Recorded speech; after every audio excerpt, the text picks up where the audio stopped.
Aux îles Vierges américaines dans les Antilles, oui, les îles Vierges, parce qu'il y en a qu'on a déviergées depuis longtemps probablement. Je ne sais pas pourquoi ils donnent toujours des noms bizarres comme ça. Les îles Vierges, mais les îles qu'on a déviergées, c'est lesquelles? Donc, aux îles Vierges américaines dans les Antilles, ont été trouvés 2 squelettes noirs datés de 1250. Et pourtant, des signes rituels africains sur leurs dents ont été retrouvés. Et portant, des signes rituels. Non loin se trouvaient des inscriptions en écriture du sud libyen utilisées par les Touaregs. Je rappelle que les Touaregs, avant d'être métissés, les Touaregs sont originellement des Noirs. Les Touaregs, tout comme tous les Amazirs, sont des Noirs autochtones du nord de l'Afrique, avant qu'ils n'aient été métissés et qu'ils aient cet aspect métis qu'ils ont aujourd'hui. Mais sinon, les vrais Touaregs, c'est ceux qui sont noirs. Là. Ça, c'est même un fait. Donc, je répète, non loin se trouvaient des inscriptions. Bon, maintenant posez-vous la question. Les gens qui disent non, c'est faux, mais bon, on n'a pas retrouvé les vivants they came before Columbus, ce n'est pas vrai, ce n'est pas vrai. D'accord, ce n'est pas vrai maintenant. Et tu m'expliques comment on a retrouvé des inscriptions en écriture sud-libyen. L'écriture du Libye, le Libye. Je rappelle qu'en Libye, c'était les Lébous qui vivaient là-bas. Les Lébous qu'on trouve au Sénégal. Demandez à Miss Touchatou qui est dans les commentaires, là, elle est sénégalaise. Je pense, elle va vous expliquer que oui, les Lébous, c'est bien une ethnie qui habite au Sénégal. Et ces Lébous-là, Cheikh Anta Diop explique que leur origine, ils venaient de Libye. C'était les premiers habitants de Libye. Mais les scientifiques, ils ont dit, d'accord, les scientifiques, il a dit les scientifiques. Maintenant, est-ce que les scientifiques qui t'ont expliqué comment les inscriptions en écriture du sud libyen ont été utilisées par les Touaregs, ont été trouvées là-bas, aux Antilles, avant l'arrivée d'Iblon? 1250. Voilà que c'est daté de 1250. Comment tu expliques ça, mon pote? Oui, parce que quand on ne lit pas, on fait des choses comme ça. Vous voyez, non? Ces écrits mentionnent des ablutions. Ces squelettes sont... Je rappelle que les ablutions, quand on parle d'ablution, on ne parle pas forcément des ablutions de l'islam. Hein? Les ablutions, n'est-ce pas? Ces squelettes sont donc ceux de Touareg. Ah oui, c'était des ablutions de l'islam. Ces Touaregs noirs islamisés, possiblement de l'Empire du Mali. Oui, donc là, on parle des premiers Noirs du continent. Est-ce que vous voyez? Donc, comment ils ont amené ça là-bas? Comment ces Noirs sont arrivés là-bas? Est-ce que vous voyez un peu? Le Mandingue ou Empire du Mali, alors probablement l'État le plus riche au monde en son temps, ça je pense que personne ne peut nier ça, n'est-ce pas? État le plus riche du monde en son temps, a entretenu des relations très étroites avec l'Amérique. Le vitalisme, ce que les gens appellent, c'est pas pour rien qu'on met entre parenthèses animisme, parce que ce terme animisme, c'est problématique. Parce que vous voyez, parce que tout ce que les Européens n'ont pas compris, chez les Noirs, ils ont appelé animiste.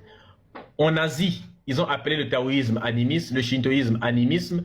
Toutes les spiritualités qu'ils ont trouvées animisme, ils sont partis chez les Américains.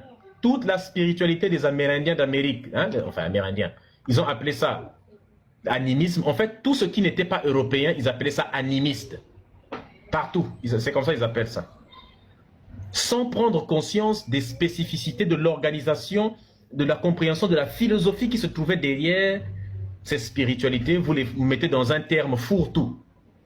Et donc, si vous reprenez ce terme-là, vous reprenez en fait cette qualification-là, ça fait que votre spiritualité devient un truc fourre-tout. C'est pas bien. Mais le terme vitalisme est un peu plus, voilà, plus positif que ce terme qui est péjoratif. Le vitalisme mandingue, donc ça dit que la tradition mandingue, hein, pré-islamique, a entretenu des relations très étroites avec l'Amérique. Non, pardon. Le vitalisme mandingue a laissé une influence culturelle. Qu'est-ce qu'on nous apprend ici? On nous apprend que le Mandingue ou empire du Mali, alors probablement État le plus riche au monde en son temps, a entretenu des relations très étroites avec l'Amérique. Le vitalisme ou animisme mandingue a laissé une influence culturelle sur la civilisation aztèque. On situe habituellement les premiers voyages en 1310-1311 à peu près, soit avec les deux expéditions de 200 puis 2000 bateaux lancés par Mansa Moussa, par le Mansa, c'est-à-dire que l'empereur Aboubakri II, pas Mansa Moussa, celui qui le précédait. Lui-même grand frère et prédécesseur du Mansa Moussa. Donc, Aboubakri II avait lancé une expédition de plusieurs bateaux.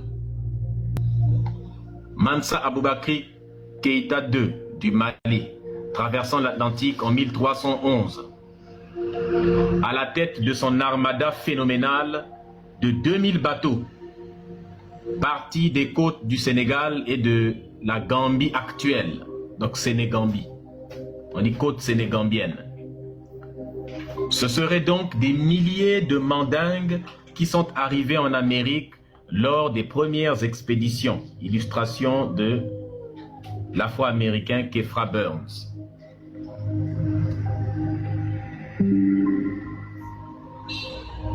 Les mandingues n'étaient pas les seuls à traverser l'Atlantique en direction de l'Amérique. Les documents chinois de la dynastie Sung au XIIe et XIIIe siècle parlent d'une terre appelée Munlampi, que les musulmans, partant du Maghreb en direction de l'ouest, atteignent après 100 jours de navigation. Je l'ai dit, n'est-ce pas, lors du débat, quand je parlais des Carthaginois. Mais comme les gens ne connaissaient rien,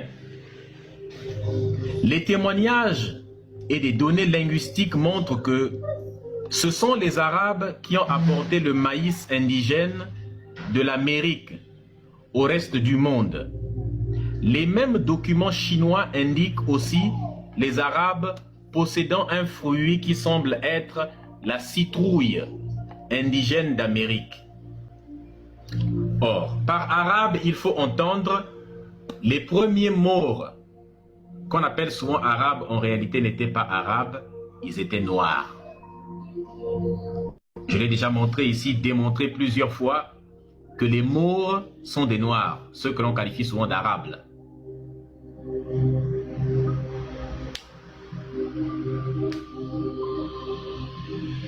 Exactement, donc environ 80 ans avant Christophe Colomb, les Chinois étaient là sans coloniser personne. Donc les Chinois aussi.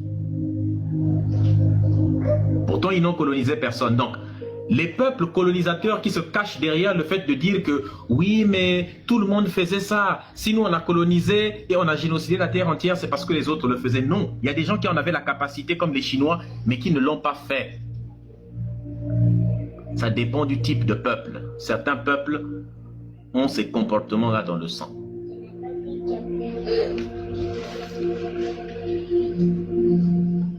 Par ailleurs, des pièces de monnaie romaines du IVe siècle et arabes du 8e siècle ont été retrouvées ensemble au Venezuela.